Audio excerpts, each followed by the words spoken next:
নতুন কারিকুলাম স্থগিত করা হয়েছে এমন একটি সংবাদে সোশ্যাল মিডিয়া ছয়লাভ। বিভিন্ন গণমাধ্যমের রেফারেন্সে আসলে এই সংবাদটা প্রচার করা হচ্ছে। বাংলাদেশ যে আসলে গুজবের হেডকোয়ার্টার এবং তিলকে তাল করে প্রচার করাটাই যে আমাদের একটা জাতীয় সমস্যার রূপে রূপান্তরিত হয়েছে, সেই বিষয়টা আরেকবার প্রমাণিত হলো। আসলেই কি নতুন কারিকুলাম স্থগিত করা হয়েছে?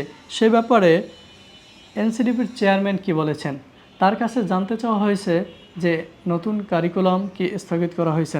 তিনি বললেন যে নতুন কারিকুলাম যে স্থগিত করা হয়েছে, যে খবর প্রচার করা হয়েছে, সেই ব্যাপারটা সত্য নয়। তাহলে আসলে মূলত কি হয়েছিল?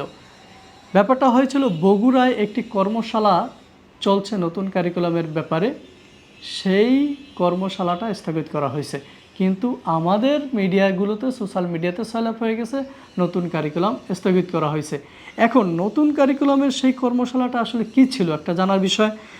নতুন কর্মশালার যে বিষয়টা জানতে চায়, তিনি বললেন যে কর্মশালাটি মূলত নতুন কারিকুলামের বই লেখা, সম্পাদনা সহ বিভিন্ন বিষয়ের উপর, এই বিষয়ে যে কর্মশালাটা হচ্ছিল সেইটা স্থগিত করা হয়েছে।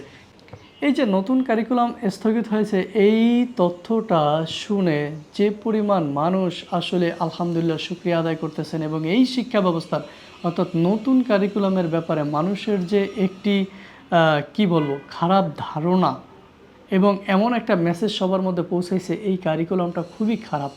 কিন্তু আসলে এই একটা শিক্ষা কারিকুলাম, এইটার জানি প্রত্যেকটা শিক্ষা ব্যবস্থার মধ্যে কিছুটা মানে দুর্বলতা থাকতে পারে, উইক পয়েন্ট থাকতে পারে, কিন্তু সামগ্রিকভাবে এই শিক্ষা কারিকুলামটাকে মানে বাতিল করার পক্ষে আমি নয়, বা এরকম অনেকেই থাকবেন না যারা আসলে এই কারিকুলামটা এবং এই কারিকুলামের উদ্দেশ্য সম্পর্কে জানেন।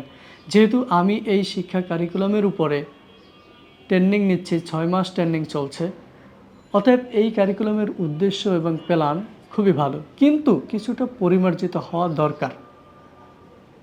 এই কারিকুলামের মূল থিমসটাকে রাখা উচিত এবং কিছুটা পরিমার্জনের পক্ষে আমি, এবং এ ব্যাপারে আমি আমার যারা ট্রেনার ছিল তাদের সাথে আমরা এই বিষয়ে আলোচনা করছি যে এই বিষয়গুলো যেহেতু এটা নতুন, তাই আমাদের আসলে একটু সময় লাগতেছে।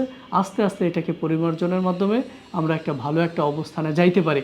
অতএব এই কারিকুলামকে যারা এখনও একটা খারাপ ধারণায় নিয়ে আসছেন, প্লিজ আসলে এই কারিকুলাম, এই যে শিক্ষাক্রম বা শিক্ষা রূপরেখা 2021, এইটা আপনারা একটু পড়বেন, এবং এইটা কিভাবে আসলে কিসের উপর বেস করে আসলে কারিকুলামটাকে দাঁড় করানো হচ্ছে, কোন দিকে ফোকাস দেওয়া হচ্ছে, মৌলিক বিষয়টা সেইটার ব্যাপারে আপনারা একটু জানবেন। তাহলে আপনাদের এই কারিকুলামের অনেক কিছু ভালো লাগবে বলে মনে করছি।